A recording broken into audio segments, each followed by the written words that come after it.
In Nigeria, the Investment Africa Conference sought to delve deeper into the infrastructure challenges facing the continent by focusing on the role that ICT development plays in the sector. Tech at Work's Keisha Gitari sat down with Alfonso Di Ianni, Senior Vice President of Oracle, to get his thoughts on the role of ICT as an alternative path to development in Africa.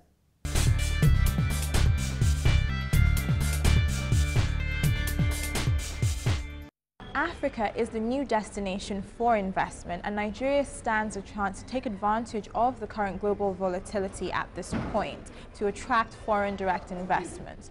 Do you feel that we are well positioned to do so? There are a number of characteristics that Nigeria has that position Nigeria very well. First of all, obviously, is the natural resources that are within the country, and that is fairly unique. The second thing is just the size of the population. This is a market, potential market of 160 million people, and therefore there is an internal demand that will grow and will fuel economic development.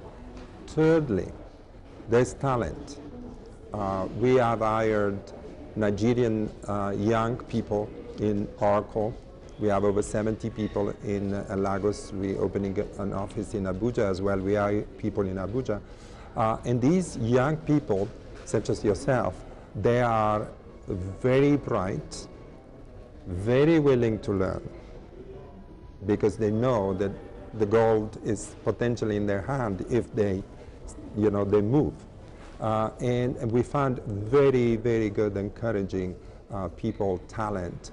So that is the other asset that Nigeria has. Is it perfect? Of course it's not. But believe me, no country in the world is perfect.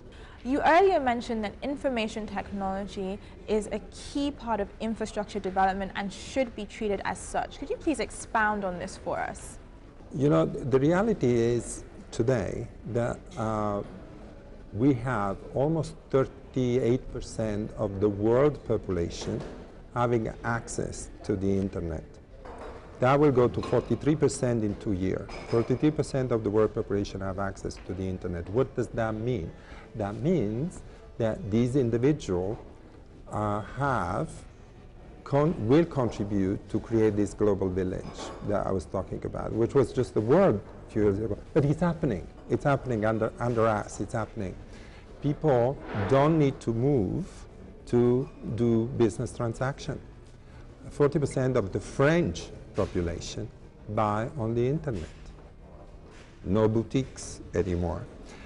That, for emerging markets such as Nigeria, is a huge opportunity if, though, internet access and therefore the telecom, the internet service provider, the cabling connecting Nigeria to the rest of the world are there, they are supported, the government and the private enterprise, they invest, and the backbone exists so that you can have access from wherever you are in Nigeria to the World Wide Web and all the wealth of information and transaction and commerce that can happen there. More and more, again, the government and the enterprise will provide mobile access to that application. So you don't need to queue to go to get a certificate.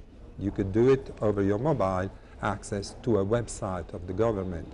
Again, you don't need to go to a store. If you want something, you can order it from your mobile access. Or even more importantly, your healthcare information access can be done from the mobile. This is what I mean, that is not only to do with roads and physical things. That's important, very important.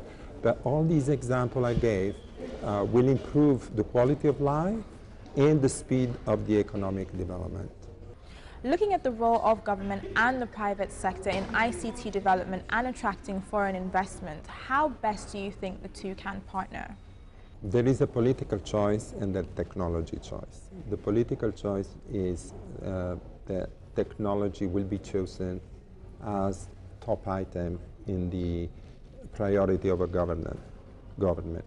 Now, with technology, though, there is, to a certain extent, a benefit, which means streamlining processes, more transparency, better visibility of transactions, and improved performance of the civil servant.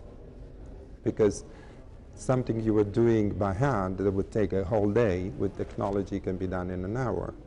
So the question is, what are you going to do with the other 8 hours or 7 hours that are left? So there is a political choice the government makes, and the government is making some of these choices, and I'm very sure this will happen. But the faster it happens, the more the rest of the society and the enterprises will be led to do the same thing. They will interact electronically with the government when they pay their tax, for example, or when they require a new license. That means more transparency, immediate availability of services, and so on and so forth.